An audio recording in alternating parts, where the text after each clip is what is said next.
السلام عليكم ورحمة الله وبركاته. كسو دواد برنامج كيني انتو كاريسكا لايفلاين سوماليا داوديال مانتا هالكان وحا آنو إذن توسي دونا سيلو سميو prawns جمبري وسي فود وانتو بدد جمبريغو وبهال بدا كنول او كالون كو كلا لكن كير او طوان لغود له جمبريغو وكا غاليسن yahay kalluunka marka waxaad u baahan tahay waxa weeye waxaad u baahan tahay nus kilo prawns ama jambari hal xabo toon oo dhan iyo hal basal oo dhan iyo 70 gram oo tomato paste yaanyada gasaacada iyo hal malqacad oo weyn oo huruuda iyo malqacad yar ee shaaha oo basbaas iyo hal malqacad oo cuntada oo xawaasha tamaric jambariga intaanad karin waxaa habboon inaad dhexdiisa dilaacisid wax madow oo dun oo kala ayaa calooshiisa ku jira taasaad kasoo saaraysaa markaad kasoo saartid jambariga oo dhan markaa biyo khalle ayaad dhexgelinaysaa cabaar baad ku daynaysaa hadhowna biyo baad ka saaraysaa markaasaad bilaabaysaa sidaad u karinay basal baad ku bilaabaysaa sida caadiga iyo saliid cabaar kadib markuu yara gaduud noqdo ayaad jambarigaagii ku daraysaa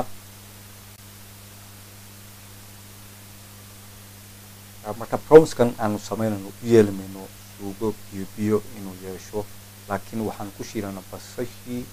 iyo toontii iyo xawaashkii marka waxaanu ka dhigaynaa prawns ama jambari oo masala ah yani intaas baan ku shiilaynaa si uu noqdo jambari aan biyo ahayn marka sida markaad u samayso waxyaalo badan baad ku cuni karaysaa sida chapatiga sida ceeshka ama baastada ama bariiska marka dhadhankiisa wuxuu yeelanayaa dhadhan aad iyo aad macaan buu yeelanaya markaad sidaa u karisid marka xawaashkaagi baad ku daraysaa tamaric iyo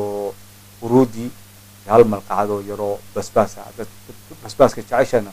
waad ka badsan karaysaa halkan ku darmayno basbaaskii cagaarnaa laakiin waxaan ku darnaa mid powder marka jambariga kariskiisu muddo badanna ma qaato si dhaqsaa ayuu u bislaada dhadhankiisuna waa hilibka oo kale marka yaanyadii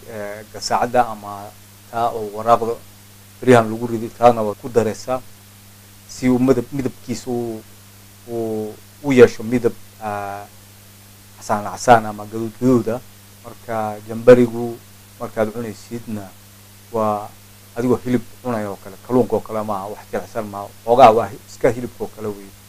marka jambarigii waa diyaar muddo yar buu qaadanaya sida aanu idin sheegnay